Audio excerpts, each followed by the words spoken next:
Well, one game to cover this week, but it was a good one. And not only was it good showing by the Pirates, great showing by the crowd. If you would have told me back in October that Butler Seton Hall was going to sell out at the Rock, I probably would have laughed at you, but it sold out. The crowd was great, and the players delivered to get Seton Hall thanks to a Creighton loss. Now in sole possession of third. We're going to talk about that and, of course, briefly touch on the big road trip coming up this week here on this edition of Hoist the Colors. I'm Tim Best. He's Pat Madden. Pat, let's get right to it. Overall synopsis on your end of the Butler Seton Hall game. Hot start, but navigated it well enough to come away with a double-digit point win. Well, I mean, Butler is what Butler is. They're a team that has a lot of good offensive players, and they try to get back into the game by shooting three-pointers. I don't think they made a concerted effort all night to try to get inside. Even players like Jamil Telford and Pierre Brooks, who sometimes try to drive the lane, didn't seem to really have a lot of interest in it. And they hit a good number of threes, which is why they kept the margin to 5 points at halftime. And they hit enough threes to keep it interesting till about the 8-minute mark. And then Seton Hall just put the clamps down on them defensively. And Kadari Richmond made a couple of circus shots to give Seton Hall the healthy margin that led to the 12-point victory when all was said and done. So, I mean, you love the fact that Seton Hall starts the game on a 16-3 run. And the defense against a team like Butler, you got to turn them over and create points off those turnovers. And that's exactly what they did. And you kind of knew Butler was going to go on their runs. It was very much reminiscent of the first meeting back in January. So we knew they were going to go on their run, and the team knew that they were going to go on their run. It was just a matter of, okay, don't let him get the lead. Just put the clamps down, let Kadari do his thing, and the rest of it will take care of itself. And that's exactly what happened. But it always seems like Dre Davis shows up big time whenever they play Butler. Might be just the fact that, they're playing in Indianapolis school where Dre hails from. But he was brilliant in this one. Kadari, obviously, he made the big plays when they mattered, including that circus shot that you alluded to. But obviously, there's more to be had, especially when you start off that hot. So 12-point win, especially going into the game, I had a feeling it was going to be a tight spread. Butler, as you pointed out in the last episode, they were going to be a wounded animal. And Seton Hall didn't take them lightly. And that's what ultimately allowed Seton Hall to come out with the win in this one, with that kind of mentality. But the crowd played a big role into it, specifically the student section. It was packed to the brim. I know that it was, Greek night as well. Always a enjoyable night to get all the sororities and fraternities, even though I was never in one. Well, technically, if you consider Sign Mafia, aka Sigma Mu, as a fraternity, that was my Greek fraternity sorority night. So they showed out. They brought the energy. The guys brought the energy. That formula equals a win. And to be at 11-5 with 4 games to go, that is just so pivotal. But and I don't know, I don't know if you were in the crowd for this game, but I mean, what was your overall analysis of the crowd and the energy, either from if you were there or just from watching on TV? No, I was there. I was across from the students. Obviously, they were having a good time. You had a lot of people. I mean, this was, look, I think when we're now at this stage of the season, people know how important Saturday night's game was. That now the NCAA tournament is in their grasp. And the difference between making or missing the NCAA tournament could very well have been hinging upon that result on Saturday night, not only because of the fact that our resume is sort of borderline. We're probably on the good side of the bubble right now, but a loss like that puts us probably on the bad side of the bubble, and it also helps another team that's got at-large aspirations in Butler. You don't want to give Butler a win like that because then it makes Butler's resume look better. And if it comes down to a tie on all angles between Seton Hall and Butler, who knows what the Butler's got a better net. Butler's got the road wins against Marquette and Creighton. So you don't want to leave that decision in the hands of the committee. So I think that probably knocks, because now we've swept Butler, that probably knocks, if it was between Seton Hall and Butler, on a tie for the last spot in the tournament. I don't think Butler has an argument to make that they have a better resume than we do. And that's something to maybe keep in. We'll talk about that next week, but that's something to keep in mind when we get to Villanova in a little more than a week, and the fact that they're making a charge towards an at-large bid. And we talked a little bit about Villanova's at-large hopes in last week's episode.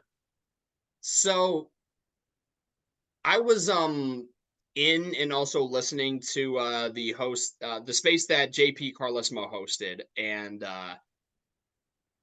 Chris from the Full 40 was in on that space talking about, because as you mentioned, Villanova also has at-large hopes.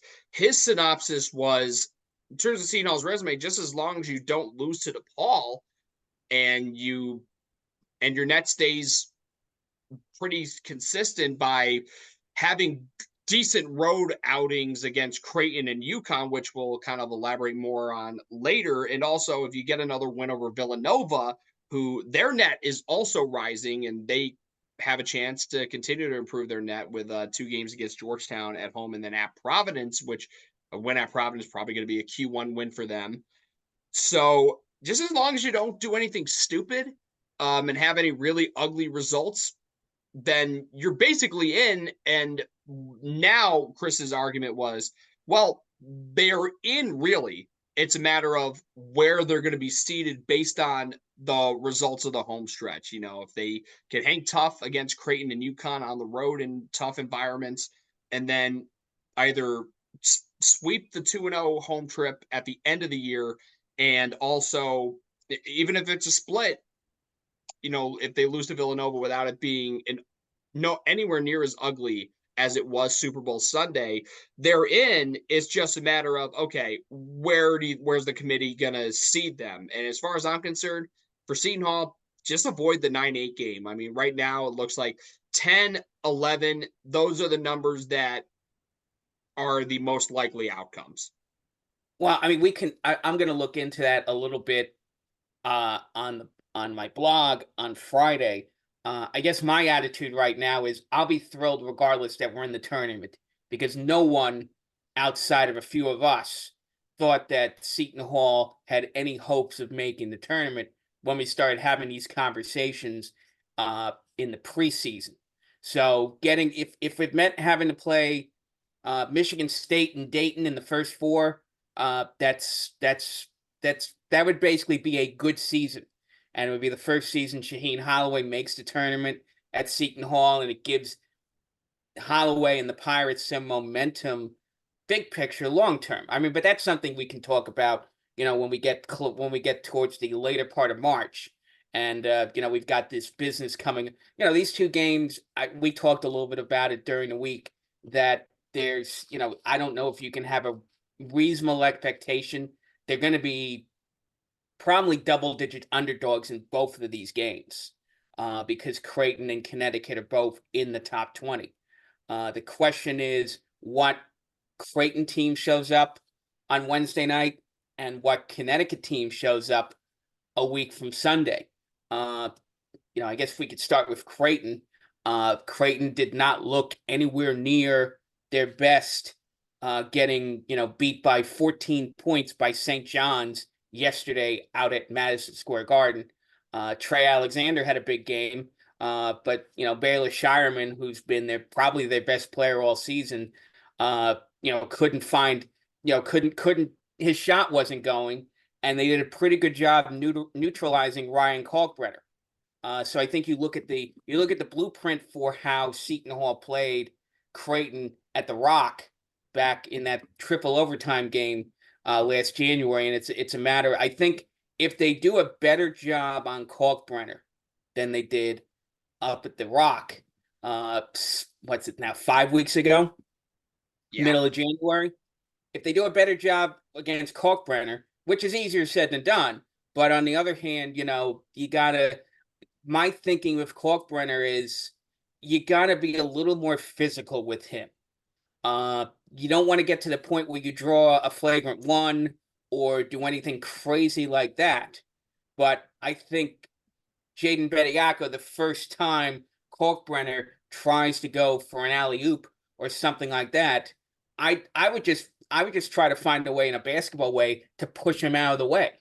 Send the message that all these easy shots you were getting in the first game, which was one of the differences as to how Creighton managed to get the win in triple overtime. You got to stop that going in. And again, you're going to get a foul call, and depending on what ref you get, maybe they call a flagrant one or something like that. But you got to send the message to Kalkbrenner that he's not going to dominate the way he did in that game they played 5 weeks ago. And then you got to find a way to, you got to be aggressive, pushing Creighton off the arc because Steven Ashworth's been playing really well lately. If you get Trey Alexander on his game like he was yesterday, that's going to be a problem. And Baylor Shireman's capable of dropping 5 or 6 threes on you and making it a long night out there. So those are the two things I think that if Seton Hall does a little bit better than they did up in the game in Newark, they can make it interesting on Wednesday night in Omaha. And if there are basketball gods out there, given what happened the first time out, that all will be right. They'll even the score with Seton Hall winning in Omaha. And something I totally forgot to mention on the last episode, Seton Hall won at Creighton 2 years ago on their senior day. With the Ryan Hawkins led team when Trey was a freshman. And I'm like, oh my god, I forgot we beat those guys in Omaha. And it's not impossible. We can take these guys even in Omaha, but easier said than done, especially the part you talk about Ryan Kalkbrenner, right? It felt like for a lot of the second half and into the overtimes, it felt like we had no idea how to guard a pick and roll because they kept doing the screen and roll with they just throw it up high to Kalkbrenner and he just get easy dunk after easy dunk. Well, now they know the scouting report on him. They know exactly what they're doing and what was most successful against them. Okay, now we got to make adjustments for the rematch. Will that involve most likely Bediako getting a little more physical and trying to send a message by even trying to displace Kalkbrenner before he even gets a chance to sky high for the dunk? It's a suggestion, not a bad idea. Obviously, you got to do it in a way where you're not going to pick up an F1 or especially an F2. You do not want that. So now the question is, how are you going to navigate the hostile crowd in Omaha? More importantly, you're going to get a Creighton squad that's going to come in playing angry. And, I called this on the Igloo coming off a win over UConn. I'm like, you know what? I think St. John's going to beat them because a lot of teams are susceptible to, after getting a big win, having a hard time carrying it over into the very next game, especially if it's on the road and kind of far away because they had to go from Omaha to New York City. And this is their first time playing a regular season game against St. John's in the Garden since 2015, and the first time they'd met St. John's in the Garden since that ill-fated game on March 12th, 2020, that was cut short at halftime.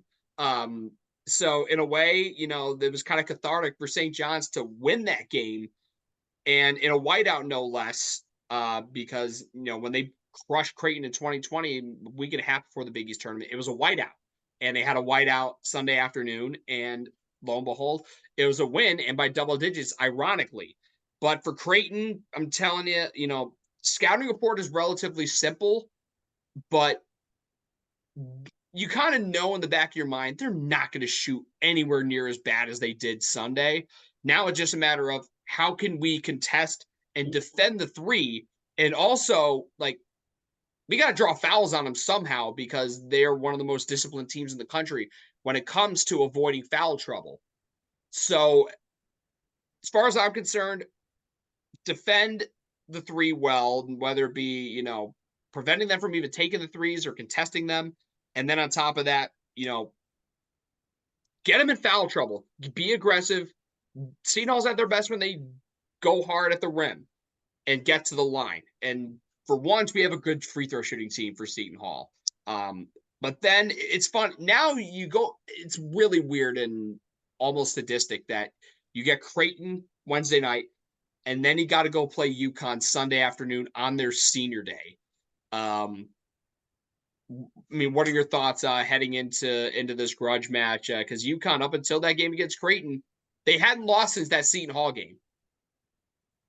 Yeah, they would do. You could say on the one hand they were due to lose a game.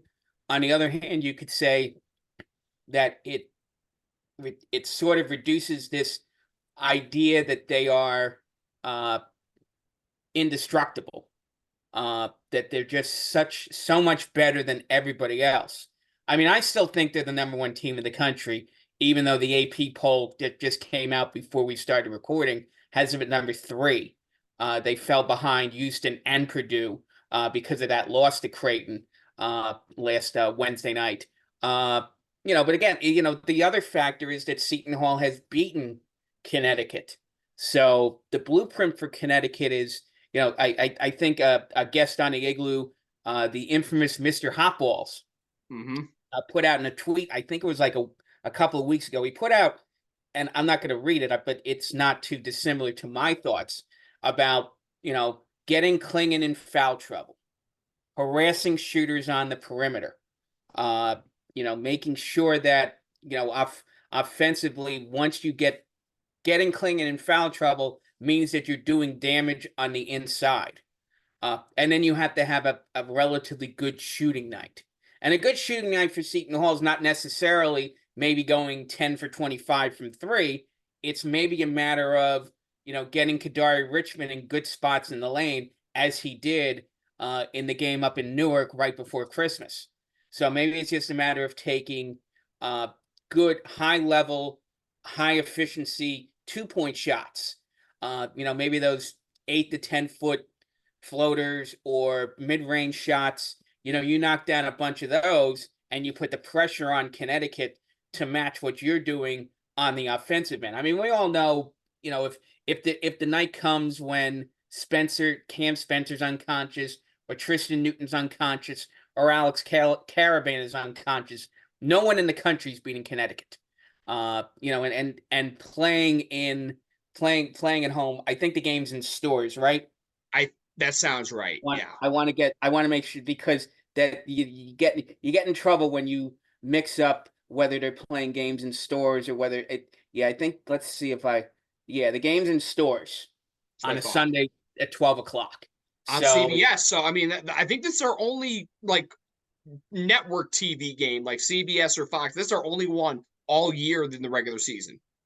Right. So I mean, it's a matter of that's an environment that Connecticut usually thrives in. I mean, we saw what they did Saturday night against Connecticut, and they just blew Connecticut. I didn't watch the game because the Seton Hall game is running at the same time. Against but Villanova. They obviously blew the doors off of the Villanova team that went into that game with a certain amount of momentum after beating us, after beating Butler, after beating Providence. They were walking in on a little bit of a run, and they just get obliterated by, Connecticut just played Connecticut basketball. And, if that happens on Sunday, it happens. You got to tip your hat.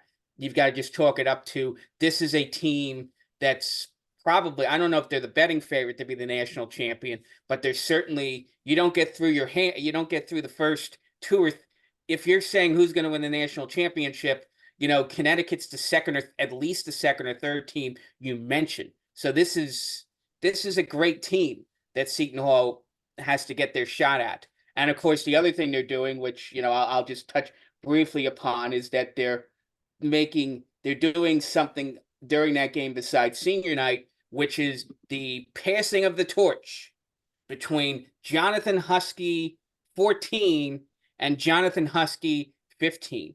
It always seems like for some reason Connecticut has to have some type of, I mean, you can give them credit or you can basically say, why do you guys have to have some type of gimmick every, this is, I think, was it Marquette? They did something like the checkerboard where they had the one section in blue and the other section in white. And then, of course, Yeah.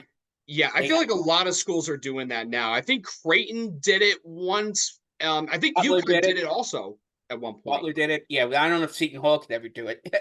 I don't know if you can tell. Let's be real. It's gonna take a lot to make You that have to happen tell and all pull it those off. season ticket holders to buy. You have to tell half of the season ticket holders to buy something, and they've already bought. They've been worried. I fall into that trap sometimes myself, but they all wear the same stuff every game. So I mean, I guess the point is that we just happen to catch Connecticut. Not everyone has senior night, but then you also catch them on the night when it. I guess I don't. Maybe it's before the game that they bring the one older dog in and they bring the younger dog in and they pass the torch or whatever. So I mean, there's always some type of sideshow when you get, but I guess that's just the way Connecticut is, and it's a credit to them because it brings people to the. I mean, look, being in the top five and being the defending national champion, particularly on a Sunday afternoon, should be enough to bring a packed house into Gamble Pavilion on Sunday, regardless. But you get them a little bit extra fired up, and I think they're going to also be upset they got knocked down in the poll. I think that's something for better or for worse, you don't have to give Danny Hurley an excuse to have a chip on his shoulder and an excuse to want to put a hurt on. I think we're their only game this week too, Yeah. if I have the schedule correct. Hmm. So Yep. unfortunately, we're the first team they're going to see since they've been knocked down in the polls.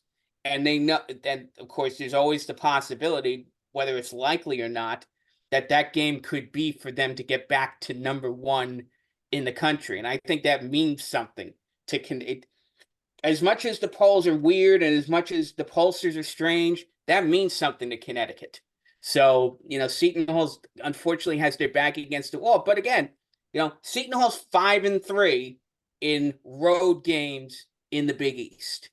And if you follow enough people on Twitter on college basketball, you know that something that gets mentioned a lot is that winning road games in college basketball is about as hard as it is in any sport. The pros, college football, anything like that. It's hard to win games on the road. But this team has done it 5 times. And that includes winning at Hinkle. That includes winning at Hinkle Fieldhouse. That includes winning at the AMP in Providence. So they've won in hostile environments, and this is a veteran group: Davis, Dawes, Richmond, Wusu, Bediako. They have all played in their fair share of hostile environments, and hopefully they don't come out the way they did against Villanova on Super Bowl Sunday. Maybe they can keep it interesting a lot longer than they kept that Villanova game. And I think if they work the game plan of getting Klingon in foul trouble and closing out on the shooters, and we saw Seton Hall do that up at the Rock on December 20th. Nobody in a Cam Spencer couldn't get his game on. Alex Caravan couldn't get his shooting on. So we were able to close their shooters out up in Newark on December the 20th. So if Seton Hall can do that again, maybe they can surprise some people on Sunday afternoon. Yeah, it's a shame that this is the only game that Seton Hall will have on network television during the regular season. Their performance shows that maybe they should have gotten at least one more. Maybe they'll get a opportunity on Fox. This is interesting, by the way. That one of the semifinals this year is going to be on Fox. Um, I think it's the first semis on Fox and the others on FS1 or vice versa. I just remember seeing that on the schedule. I'm like, oh, this is intriguing. So depending on where Seton Hall is, like let's just say that first semifinal game at 6:30 on Friday night, March the 15th. If that's on Fox, and Seton Hall's in that 4-5 game and they get to the semis and meet most likely UConn, that means Seton Hall's going to get another network TV appearance. And in a game where there's a lot more riding on it, Seton Hall hasn't been in the semis since 2019. But we're looking way ahead. But, the more No, we were in exposure the that we get. semis in 2021. Oh, yes. See, that's such a blur. Like a lot of the pandemic between 2020 and 21, a lot of that's a blur. You just forget a lot of shit that happened. Well, I want to forget that semifinal game because we lost to a Georgetown game. Even though Georgetown won the tournament, that was a game Seton Hall should have won. And Yep. I think we were tied with about a minute and a half to go. And then I think it was Harris hit a couple of baskets, or I don't know who hit the last couple of baskets for Georgetown, but we should have won that game. We were a better team than Georgetown that year, and unfortunately things didn't quite. But that unfortunately was the way that team sort of that for some reason that last month of the season, whatever momentum that team had going into the middle of February just totally collapsed. So I guess it's no surprise that they get in a spot where they're nip and tuck to make it to the final. They just couldn't pull it off. So, but yeah, I mean, I don't know if I put a lot. It's important to be on network television, I guess, to a certain extent. Although we do have some of the highest rated games on FS1 this year, if it means anything. So, I think that I think that they've put enough people on notice, given their upsets and given everything else this season, that but again, you don't want to embarrass yourself on national television because enough Big East schools, Xavier's had that happen to them, Villanova's had that happen to them, Marquette's had that happen to them. So I don't think you want to be the next quote unquote victim of running into the buzzsaw that's Connecticut basketball on their home court, whether it's Hartford or whether it's Storrs. So I did look it up. That Friday semi, the first one, yes, it is indeed on Fox, and it's at 5:30, which is a little bizarre, but if it means another opportunity to get on network TV for the conference, I'm all for it. So, especially if Seton Hall ends up being in that semifinal game, and I'm curious to see, with how the rest of the conference season shakes out, who that quarterfinal opponent's going to be, because that matchup, depending on who it is, maybe like Providence, Villanova, St. John's, has an outside shot of being the number 5 seed if they get some momentum going, if they get hot down the stretch, coming off the wins over Georgetown and Creighton. But I'm looking way, way too far ahead. But one thing I do want to address, and I talked about this on Twitter, the tweet that Seton Hall MBB tweeted out of the we love our fans and all the players going to shake hands with everybody and celebrate. And particularly what stood out was the handful of guys that infiltrated the student section to dap up JT and his crew for the Bluebeard Army. And that got me thinking, that was like reflexive for the guys when I was running the Bluebeard Army and throughout the entirety of my Seton Hall career. Well, at least, for the last 3 years at the bare minimum, that's when they started, celebrating with all of us, after I know times are different now. They do the alma mater before the game, and that's just weird in my opinion.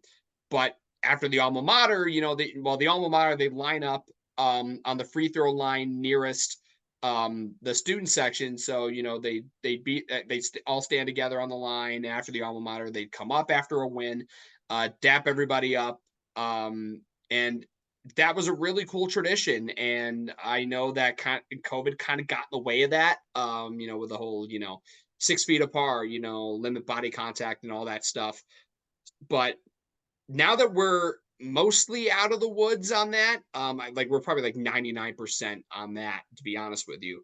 But I'm telling you, I really think that needs to become a tradition again, because the relationship between the student section and these players, it's different than all the other professional sports, because they're in the classroom with these guys. A good amount of the student population is in the classroom with these guys. So, like, they're on equal footing almost because they're Seton Hall students just like the guys they're rooting on. So having that continued symbiotic relationship between the players and the student section and celebrating wins like that, especially the big ones where you get to really party up and really get rowdy and dapping everybody up. And I remember in 2015 when they beat Villanova, they went beyond the floor seats and like into the risers to celebrate with everybody, which was mad hype. I wasn't there for that game, ironically. I was at the New Year's Eve game 3 days before that against St. John's, where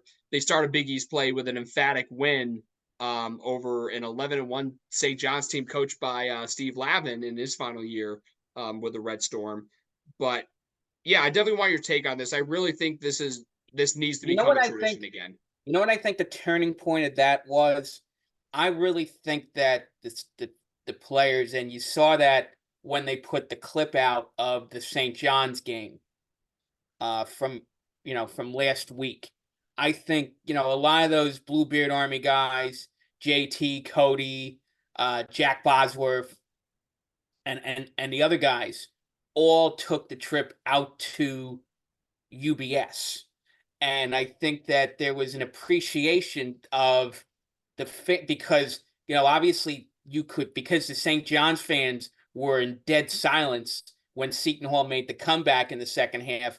I think they knew that we had made a presence at the UBS arena. I think that basically told the players, you know, this what again, whether it's a small crowd or a big crowd, it means something to somebody that these guys are made the effort to go out to long. They made the effort to go out on the road to cheer us on, in a hostile environment, because even though I don't, it wasn't a full house, it was probably 80-20 St. John's fans to Seton Hall fans at the UBS arena. And the fact that the small but mighty crowd, I think, really got people impressed that this team is starting to make a connection.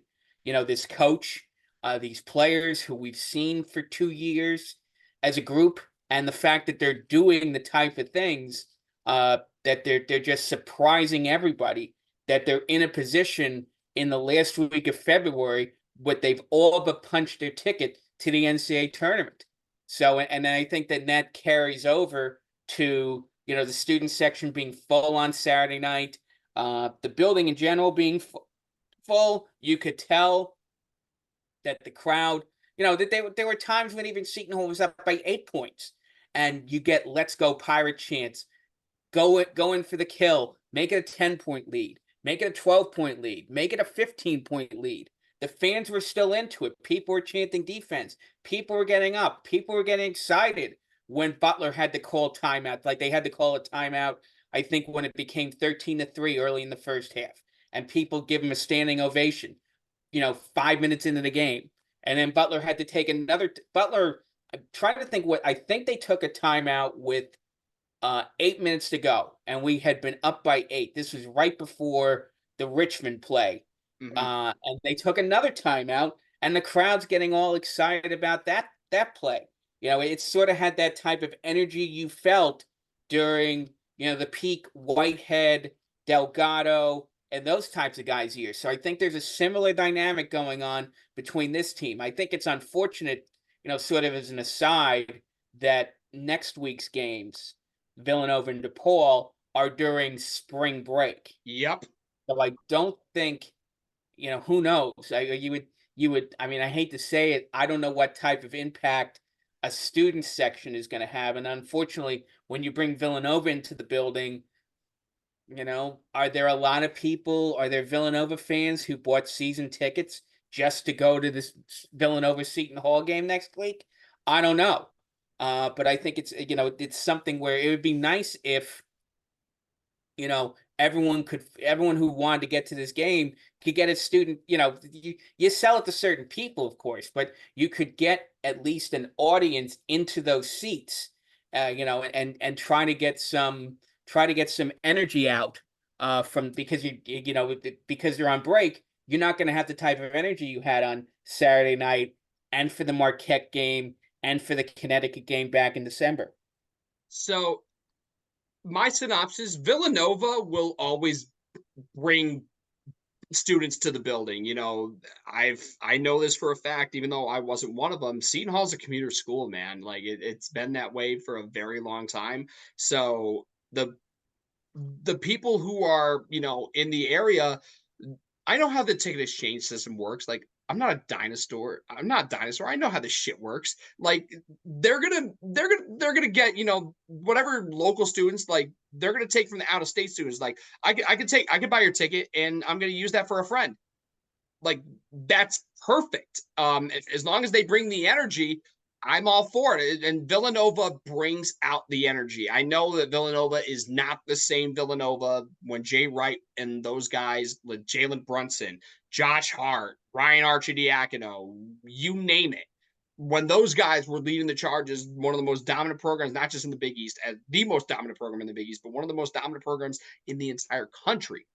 Villanova's still a name brand, and because it's Philly versus Jersey, that's going to put butts in seats, and that's going to get students interested, and they're going to show out. DePaul, on the other hand, I don't know. Maybe Big East Twitter, will it's in tune with Seton Hall Twitter, and they're going to come out and wear orange, just for the hell of it, because that's been. I think multiple schools have done that now. Obviously, DePaul's done it. I think Providence did it as well. Maybe Seton Hall will, but that remains to be seen. But at least for the Villanova game, I got faith that the student section will be pretty full. I'm not going to say it's going to pack it up all the way, but it will be very full, or like getting towards the max capacity in the student section where they can and will make an impact. But again, Villanova just happens to be a kryptonite for us. But if Seton Hall can find a way to get over the hump on these guys, that'll be huge. And again, it all goes back to the student section. But the last thing I'll leave this on, by the way, an observation that a couple of my buddies made from the Sign Mafia and just general friends of mine from Seton Hall I graduated with. The students and the younger alumni, they bring the energy. Obviously, when you're younger, you got more energy, you're more full of life. It's the older alumni, and Creighton can vouch for this too.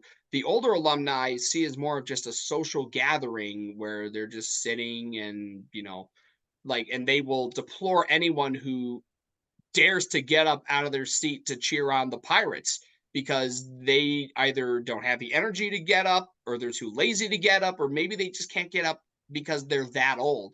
But I really think, if we can get the older alumni to buy in more, get up out of their seats and keep, bring even more energy when there's already a good amount of energy in the building, could turn a good amount of energy into a great amount of energy. That could put Seton Hall over the top and could make a difference between winning and losing a game against a team like Villanova.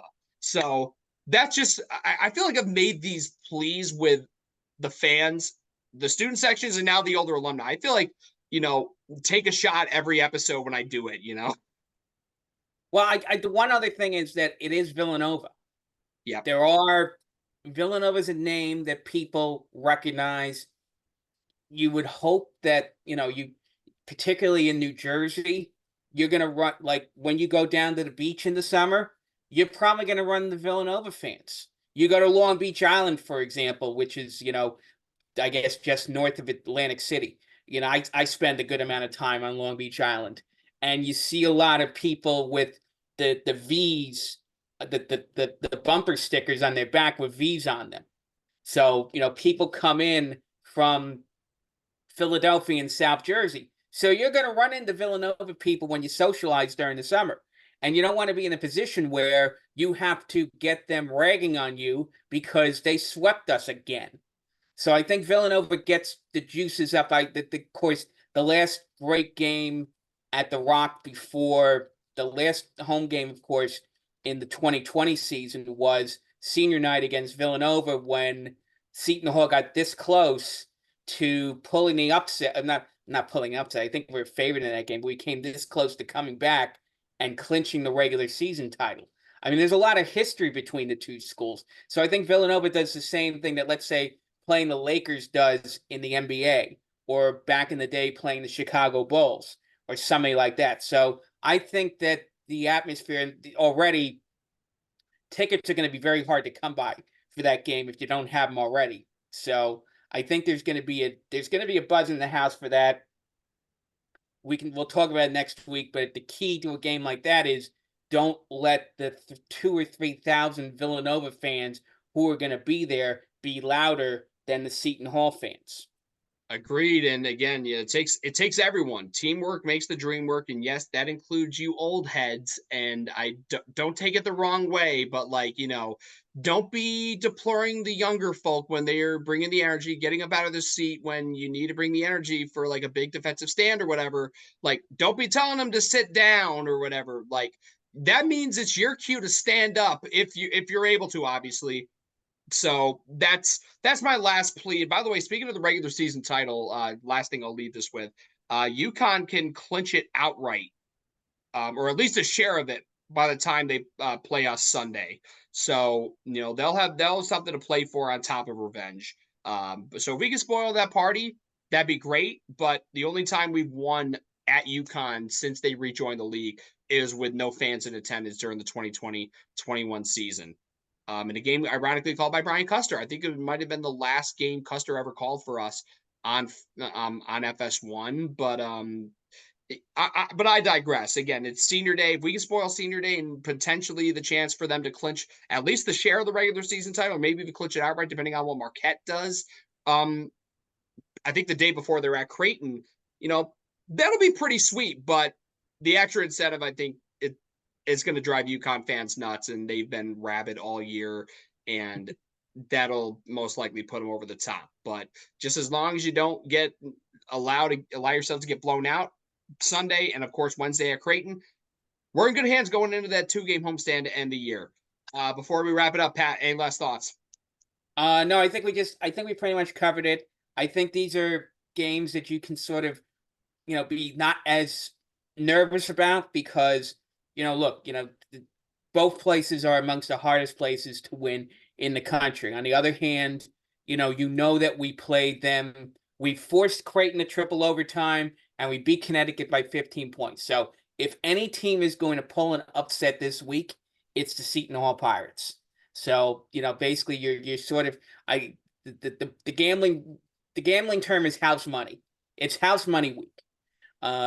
Seton Hall has done basically everything they can to get a bye through the Big East. They've done almost everything they can to get an at-large bid. So this just makes the season that much better if they can find a way to score an upset this week. And that'll be the signature win. Beating UConn Marquette at home is one thing, but if you beat either Creighton or UConn at their place, that's the coup de grace right there in terms of the signature win of the season for the Pirates. So, I'm gonna be, obviously supporting them all the way. And, as the softball team, the defending Big East tournament, Big East champions, as the softball team would say, the energy this week hooks up. So that is going to do it for this edition of Hoist the Colors. For Pat Madden, I'm Tim Best. Thanks for tuning in. And until next time, onward to Tonia. Take care, y'all.